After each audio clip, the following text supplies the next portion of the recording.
Hello, good people out there. So, ready to talk about some comics? That's good because I'm also keen on that. So, today, what brings us here is an ugly book. I really dislike this cover. So, I went into it just because it's Ed Brubaker's. Okay, so that's what picked up my interest, and thankfully the cover does not pay justice to what's inside. So this actually contains two stories, and not just the Batman who laughs. The man who laughs. Sorry, the man who laughs is just the first story. Then there's another complete story called Made of Wood. So they were released originally in 2003 and 2005, and they were compiled in 2008 in this book. And it really felt good to read the Batman book where you don't need to know a lot of things to understand it and see Batman being that old detective Batman that I grew up to like. So it's really mostly detective work that he's doing here, not actually showing up with super gadgets and incredible complex stuff. There's not much distraction here, but the journey of discovery and following clues and trying to get to the bottom of it. And so it's a story very streamlined where you are kept in the dark as it should be. Beautifully written by Ed Brubaker. Back then, he was already a great writer. So you get to see parts where you read Batman's thoughts, sometimes Commissioner Gordon's too. They play well. The book actually depicts a time. If we want to talk about the timeline, where Batman is not very known yet. His relation with GCPD is also something kept in the dark.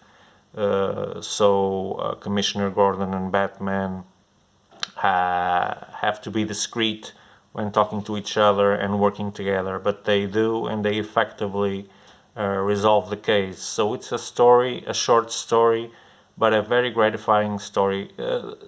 This one and Made of Wood is also the same thing.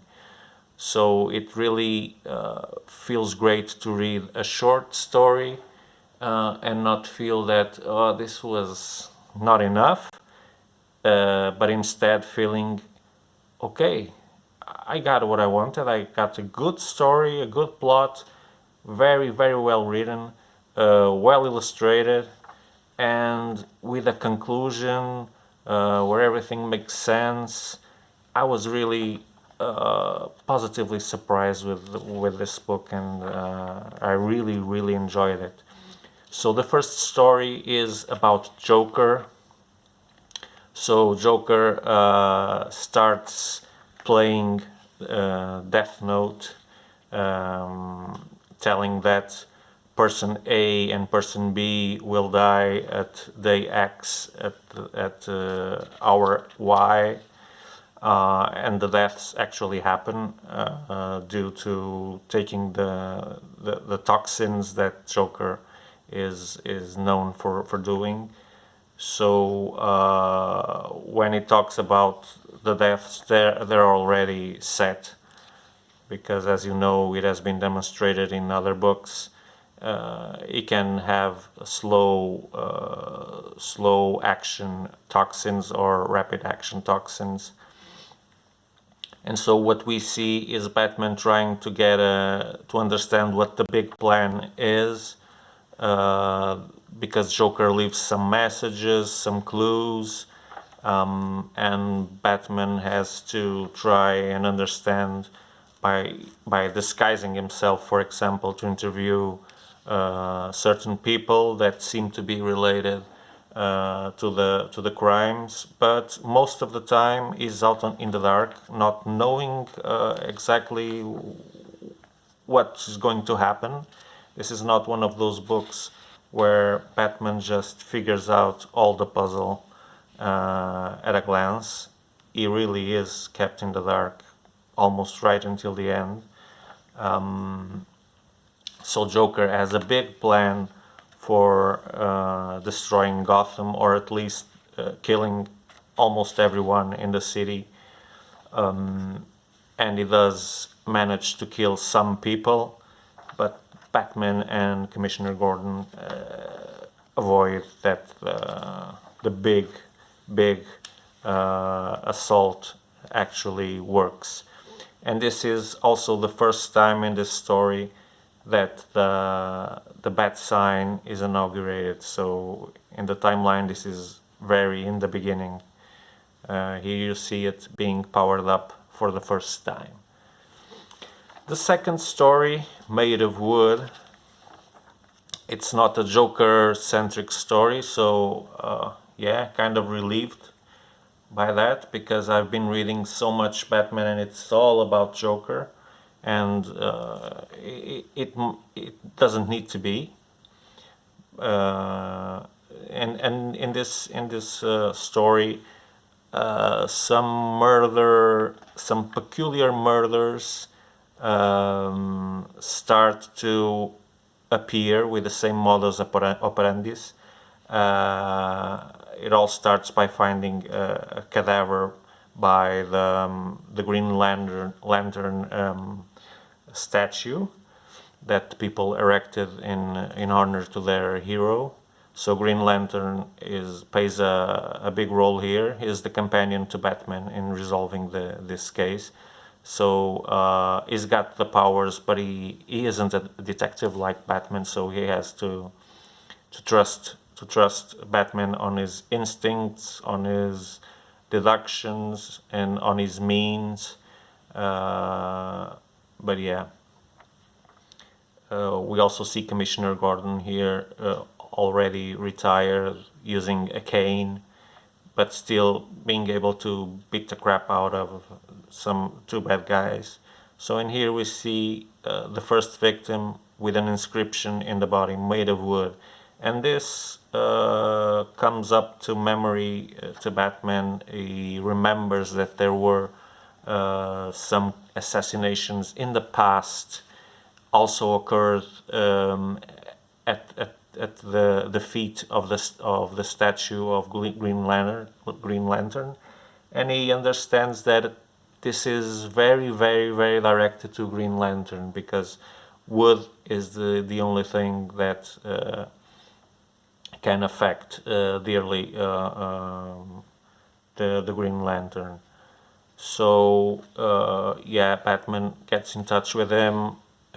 They get to work together, and yeah, there's something weird here because the murders are separated by many years, but that is the first clue that both Commissioner Gordon and Batman get into trying to solve what is happening. Is it the same person? If it is the same person, why did it stop for so many years and just returned? Is it someone related to the original killer? So they try to find the original killer first to see if he's doing it again or not.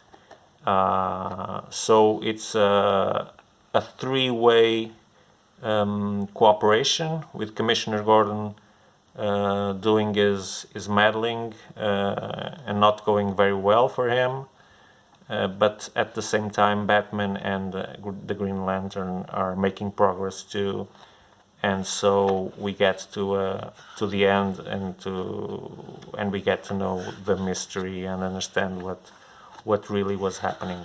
So, like I said, as a summary, A very, very satisfying book with stories that that are short, but they're so rich and so well written that it makes me feel what makes me think of why there aren't any more books like this now. Why do the stories have to go through 5, 6, 7, 8 volumes before we get a conclusion and circle around the matters?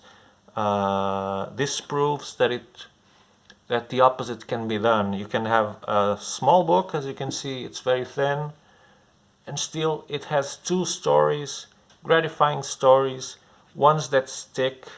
Okay, I know it's Ed Brubaker, so the man knows how to write. That's not it's old news. Not everyone can do it, but it is possible. So please, DC, get back to doing some shorter, juicy stories like the ones printed here. They were made in 2003, 2005, and they don't seem old. You read them and they're fresh, they're modern. They just have an ugly cover, like I said. So, a big surprise, I won't lie. I was really surprised with this book. I wasn't expecting nothing out of the ordinary, and by all that I said, you see that it's a very good balance of cost per amusement and fulfillment and reading experience. So highly recommend this. It's an economic book that will stick with you after you read it. Really, really, really well written, I must emphasize this. So Ed Brubaker, high five for you. We know you're good. You're excellent, one of the best crime writers there, if not the best in comics. And he was already top notch in 2003 and 2005. So that's it. You know the drill. If you want to buy this book or many, many others, just visit us at our web shop, Deviant.fun.biz. Follow us on Facebook, Instagram. Please like these videos if you do like them. Unlike them if you don't like them. Leave your comments, your opinion. Have you read this? Did you like it? Do you agree with us? You don't? And yeah, follow our YouTube channel where we post lots of videos like this, reviews, live-throughs, and etc. So until then, it's almost the end of the year. I don't know when you're seeing this, but today it's the 29th of December. So Happy New Year for all of you. Hope you can spend with the most with the biggest amount of family members that you can, with the restrictions because of COVID. Yeah, that's what we got. I'll be staying with some friends. Yeah, but not all of the family. Fortunately, my Christmas was with family, so that's it. Until our next video, stay safe, stay well, and read good books. See you.